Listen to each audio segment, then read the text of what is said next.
सुहाग रात है घूंघट उठा रहा हूँ मैं, सिमट रही है तू शर्म से मेरी बाहों में।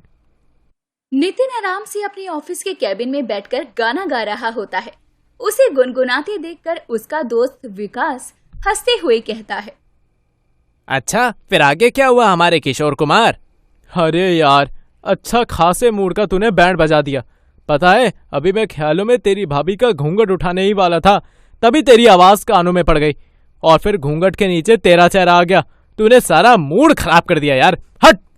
अबे साले, इतनी जल्दी है घूंघट उठाने की तो शादी क्यों नहीं कर लेता?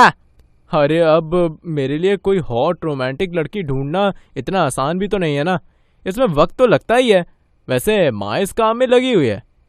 अच्छा चल, अब ऑफिस टाइमिंग खत्म हो गई है, घर निकलते हैं। हाँ हाँ चलो चलो। शाम को नितिन की माँ सुलेखा उसे एक लड़की की फोटो दिखाती है। ये देख, ये लड़की पसंद की है मैंने तेरे लिए, बता तो जरा कैसी है। अरे वाह, देखने से तो मलाइका शेरावत लग रही है, बाकी तो मिलकर ही पता चलेगा। ठीक है, फिर हम कल ही तेरी मल्लिका शेरावत को देखने चलते हैं। ठीक है मेरे इमरान हाशमी। सच में माँ? ओ माँ, आई लव यू। अब मैं जल्दी से जाकर तैयारी कर लेता हूँ कि कल मैं क्या पहनूंगा। नितिन खुशी खुशी अपने कमरे में चला जाता है। उसकी खुशी देखकर उसकी माँ कहती है, हे राम, ये आजकल के बच्चे, इनको शादी की कितनी जल्दी होती है। शर्म तो जैसे इनकी आंखों में खत्म सी हो गई है। अगले दिन नितिन अपनी माँ के साथ लड़की देखने चला जाता है, जहाँ रश्मि को देखकर सुलेखा उसकी माँ से कहती है, वाह बहन जी, आपकी बेटी तो बड़ी ही सुंदर है। अरे वो ना सिर्फ दिखने में सुंदर नहीं है, बल्कि ये गुणी भी है। घर के सारे काम करना, घर का रख रखाव करना वो बखूबी जानती है। हाय, मेरे जज्बातों का भी ध्यान रखे बस। नितिन बेटा, घर पर तो इसकी फोटो देखकर तू बड़ा उछल रहा था, अब कुछ नहीं पूछेगा। हाँ हाँ, वैसे रश्मि जी, वो आपको मूड बनाना, मेरा मतलब है खाना बनाना अच्छे से आता है ना? जी आप चिंता मत कीजिए, मैं सब कुछ अच्छे से बनाना जानती हूँ, जो आप बोल नहीं पाएंगे वो भी। हाय, ये तो सच में बड़ी औसम है यार। फिर दोनों के परिवार वाले उनका रिश्ता पक्का कर देते हैं। अब नितिन हर वक्त रश्मि के ख्यालों में ही खोया रहता। अपनी शादी के दिन नहीं है अब दूर, तुम भी तड़पा करो मैं भी तड़पा करूं। अरे बस बस, अब कुछ दिन की बात है, फिर तड़पना बंद। वैसे साले, ये बता, तुझे शादी की जल्दी है या सुहागरात की? सच कहूं तो सुहागरात की। ऐसे ही 2 महीने बीत जाते हैं और रश्मि ब्याह कर अपने ससुराल आ जाती है। उसके गृह प्रवेश के बाद उसकी सास और मौसी सास उसे उसके कमरे तक ले जाती हैं। फिर उसकी मौसी सास उससे कहती है, बहू मेरी बहन बहुत अच्छी है, सच में तू ना बड़ी भाग्यशाली है। मेरी बहन बहुत अच्छी है, तुझे बेटी की तरह प्यार देगी। अब बस भी कर दो दीदी, हर वक्त मेरी तारीफ ही करती रहती हो। अच्छा चलो, अब बच्चों को अकेला छोड़ दो, नितिन भी बस आता ही होगा। कुछ देर बाद नितिन आता है और अपनी माँ और मौसी को अपने कमरे में देखकर धीरे से कहता है, यार ये माँ और मौसी भी ना, ये नहीं कि अपने कमरे में जाकर आराम करे, इन बुढ़ियों को भी ना चैन नहीं है। नितिन को देखकर मौसी बोलती है, लो नई बहू, आ गया तेरा पति। हमें यहाँ देखकर तो इसका दिल जल रहा होगा ना, है ना नितिन बेटा? अरे नहीं नहीं मासी जी, ऐसी कोई बात नहीं है। अरे यार बुढ़ी, अब निकलना यहाँ से, क्यों पका रही है? चलो दीदी, अब दोनों बच्चे थक गए होंगे, इन्हें भी नींद आ रही होगी। वो दोनों वहाँ से चली जाती हैं। कब से मुझे इस दिन का इंतजार था, अब तो जल्दी से बस आ जाओ स्वीट हार्ट। वो रश्मि के होठों पर किस करने ही वाला होता है कि तभी किसी के दरवाजा खटखटाने की आवाज आती है। हे भगवान, अब इस वक्त कौन आ गया? मेरी सुहागरात के दुश्मन है सब। रुकिए, मैं देखती हूँ। रश्मि दरवाजा खोलती है तो बाहर हाथों में दूध का ग्लास लिए उसकी ननद काजल खड़ी हुई थी।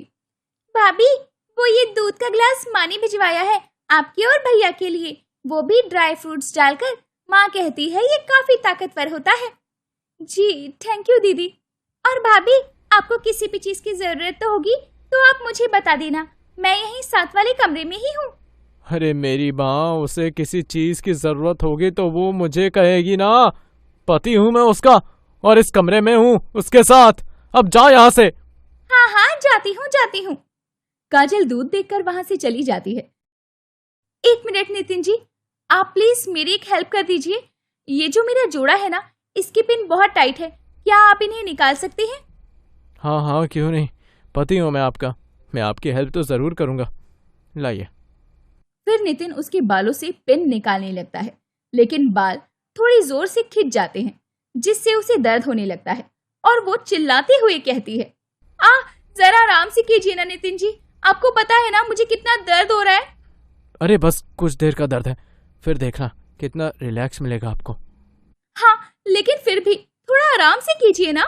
अच्छा सॉरी बाबा, अब बताओ, अब ठीक है ना? उन दोनों की ये बातें कमरे के बाहर से जा रहा उसका छोटा भाई सुमित सुन लेता है और वो खुद से कहता है, वाह भाई, छा क्या लगता है, अपने जज्बातों पर अच्छे से काम करवा रहा है, सही है, लगे रहो। फिर वो वहां से चला जाता है। इतने में नितिन भी रश्मि के बालों से पिन निकाल देता है। एक बार फिर वो रश्मि के होठों पर किस करने की कोशिश करता है कि तभी, हे राम, मैं दूध तो देना भूल ही गई थी, माँ जी ने भिजवाया है, नहीं तो ठंडा हो जाएगा, आप पी लीजिए। हाँ हाँ, लाओ लाओ। नितिन एक ही सांस में सारा दूध पी जाता है। ये देखकर रश्मि उससे कहती है, सुनिए ना, मेरा वाला दूध भी पी लीजिए ना।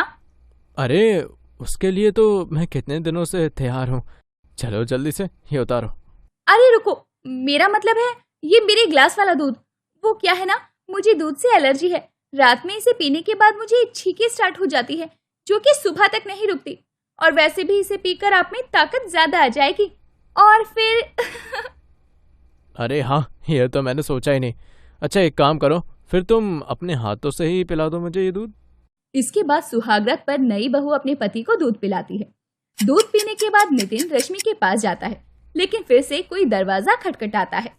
अरे खोलो, जल्दी खोलो। हाँ हाँ।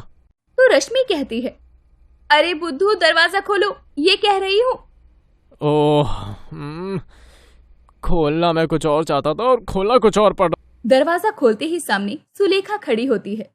बेटे, नई बहू को काली नजर और बुरी बलाएं जल्दी पकड़ लेती है, इसीलिए मैं ये काला धागा लाई हूँ। अब जल्दी से ये तू उसके हाथ पैर पर बांध दे। ठीक है माँ, अब तुम जाकर सो जाओ, मैं बांध दूंगा। नितिन फिर से दरवाजा बंद कर देता है। उफ, इन लोगों ने भी ना आज कसम खा रखी है कि मुझे सुहागरात नहीं मनाने देंगे। सॉरी रश्मि डार्लिंग, चलो अब तुम जल्दी से मेरी बाहों में आ जाओ। वो दोनों तैयारी में ही थे कि तभी कोई जोर जोर से उनका दरवाजा खटखटाता है। तोड़ दो सालो, दरवाजा ही तोड़ दो, सब लोग आ जाओ अंदर ही के अंदर, हम लोग यहीं सबके सामने सुहागरात मना लेंगे, इतिहास ही रच देंगे। तभी बाहर से मौसी की आवाज आती है, जल्दी खोल बेटा, जल्दी खोल। कुछ और नहीं खोलने दो तुम लोग, मुझसे बस सारी रात दरवाजा ही खुलवाते रहो। नितिन दरवाजा खोलता है तो उसकी मौसी वीडियो कॉल पर अमेरिका में रह रहे अपने बेटे से बात करते हुए नितिन को दिखाती है। ये देखो विनय बेटा, दुल्हे राजा ये रहे और वो रही तुम्हारी भाभी। अरे नितिन बेटा, बड़ा मन था इसका तुम दोनों को देखने का, अभी ऑफिस से फ्री हुआ है तो वीडियो कॉल करके सीधा बोला कि दूल्हे दुल्हन को देखना है।